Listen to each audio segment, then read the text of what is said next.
मुझे पाने मेरे लिए कर्म करने या भक्ति करने के लिए सबसे पहली और अनिवार्य आवश्यकता होती है मानसिक शक्ति की। उस मानसिक शक्ति को अर्जित करो। गुरुर् ब्रह्मा गुरुर्विष्णु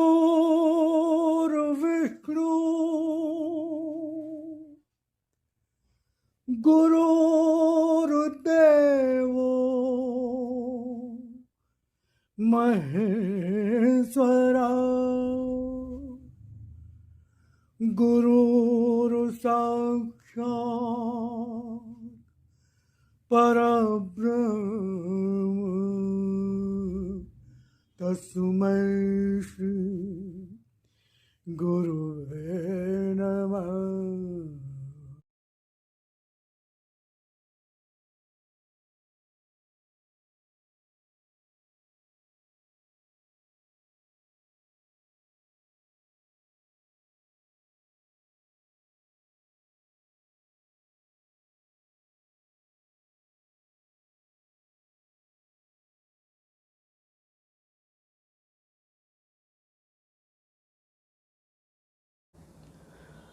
असत्य से भरे इस युग में जब हर मनुष्य का अपना रूप भी संपूर्ण रूप से असत्य ही है, किसी पर विश्वास नहीं करना चाहिए।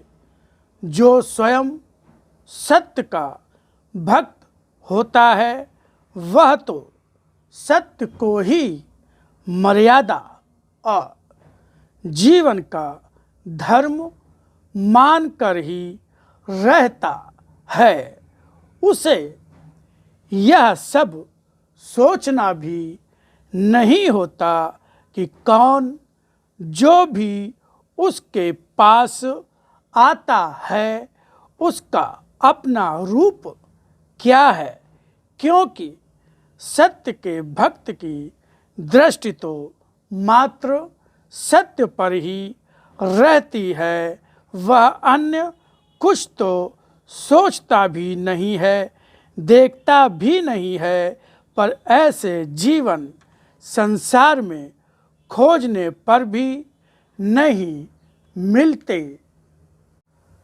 जो जहाँ पर भी मेरी भक्ति कर रहा है वह भी तो अभी संपूर्ण रूप से जीवन को सत्य से मर्यादित नहीं कर पाया है।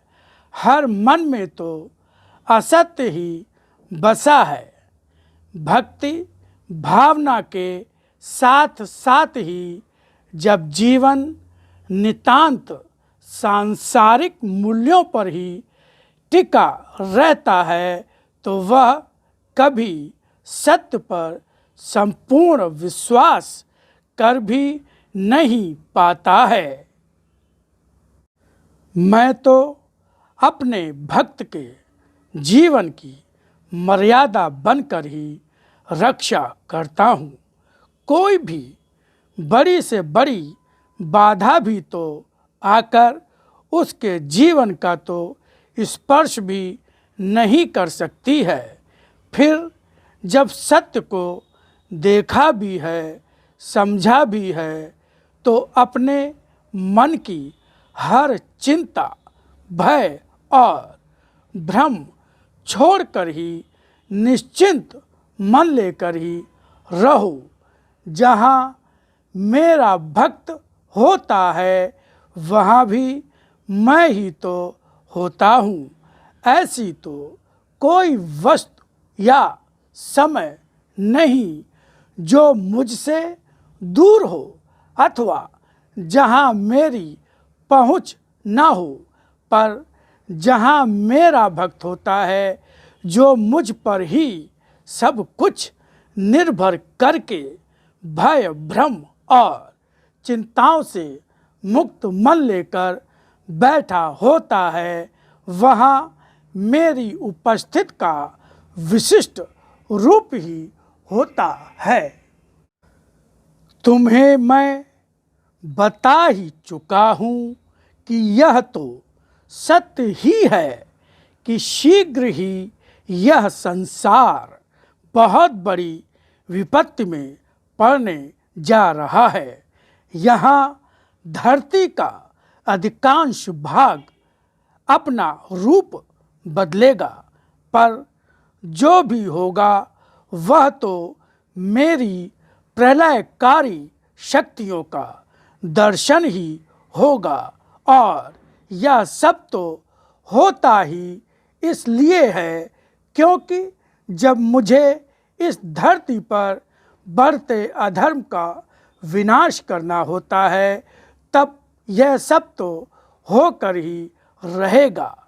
यही स्थितियाँ वे भी होंगी जब संसार मेरी सत्य की शक्ति के वर्तमान अवतरित रूप को पहचानेगा भी, क्योंकि जब तक मनुष्य के समक्ष कोई स्थिति नहीं आती है तब तक वह सत्य, धर्म और असत्य व अधर्म का अंतर समझता भी नहीं है।